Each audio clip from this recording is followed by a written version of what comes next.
Menteri ESDM Bahlil Lahadalia membantah izin usaha 4 tambang nikel yang baru saja dicabut pemerintah diterbitkan di era pemerintahan Presiden ke-7 Joko Widodo.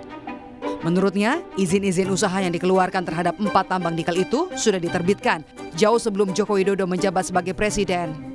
Izin usaha 4 tambang nikel yang dicabut diterbitkan pada tahun 2004 dan 2006 ketika rezim Undang-Undang Perizinan Daerah.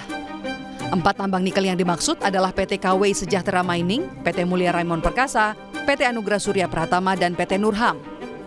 Sementara, satu perusahaan tambang lainnya yaitu PT GAK tidak dicabut izinnya dengan alasan prosedur penambangan yang dilakukan PT GAK sudah bagus. Dengan mempertimbangkan berbagai hal, Bapak Presiden memutuskan, memperhatikan semua yang ada, mempertimbangkan secara komprehensif, dan Bapak Presiden memutuskan bahwa 4 iup yang di luar Pulau GAK itu dicabut. Dan saya langsung melakukan langkah-langkah teknis, berkoordinasi dengan Menteri Teknis, LH maupun Kementerian Kehutanan untuk kita melakukan pencabutan. Jadi mulai terhitung hari ini Bapak Ibu semua, pemerintah telah mencabut 4 iup di Raja Ampat.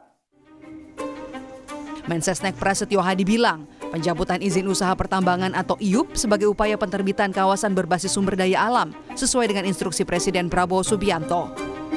Atas petunjuk Bapak Presiden, beliau memutuskan bahwa pemerintah akan mencabut izin usaha pertambangan untuk 4 perusahaan di Kabupaten Raja Ampat. Di sisi lain, Menteri Pariwisata Widianti Putri Wardana menyambut baik langkah pengawasan dan evaluasi yang dilakukan Kementerian ESDM, KLHK, dan Kementerian Kehutanan soal kawasan tambang di kawasan Raja Ampat. Kementerian Pariwisata juga telah mengusulkan pembentukan tim lintas kementerian untuk menyusun master plan terpadu Raja Ampat. Kami juga telah mengusulkan pembentukan tim lintas kementerian untuk menyusun master plan terpadu Raja Ampat yang berorientasi pada pariwisata berkualitas dan berkelanjutan, dengan menekankan prinsip keterpaduan ekologi, sosio-cultural, dan skala ekonomi.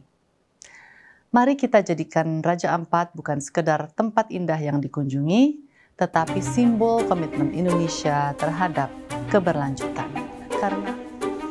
Sebelumnya, aktivis adat dan lingkungan di Papua Barat Daya menantang pemerintah agar menutup izin secara penuh. Menurut mereka, kehadiran usaha penambangan tidak pernah melibatkan masyarakat adat. Selain itu, daya rusak tambang terhadap alam Papua dinilai sangat parah. Kalau bisa tutup untuk selamanya, apa salahnya? Oke. Karena tadi masyarakat adat juga belum duduk kumpul sama-sama untuk bicara hak-haknya. Ya. Bahkan hak-hak ini selalu terabaikan di pemerintah, saling tuduh, lepas kewenangan antar pemerintah daerah dan pemerintah pusat. Ini bukan baru terjadi hari ini, sudah bertahun-tahun lamanya masyarakat adat di Raja Ampat ini tidak terlibat untuk bicara haknya. Ini Tuhan kasih mereka tanah air untuk mereka tinggal di situ, semua mereka punya, tapi kemudian mereka dalam proses eksplorasi ini mereka tidak banyak terlibat, dan kemudian mereka mendapat bencana, dan kita tahu tambang ini merusak, daya rusaknya luar biasa, sehingga kalau bisa bukan hanya sekedar sementara tetapi evaluasi total, tutup total begitu. Lalu meski izinnya tidak dicabut, Menteri ESDM Bahlil Lahadalia menegaskan pemerintah akan tetap mengawasi kegiatan tambang PT GAK Nikel sebagai bagian dari aset negara. Tim Liputan, Kompas TV.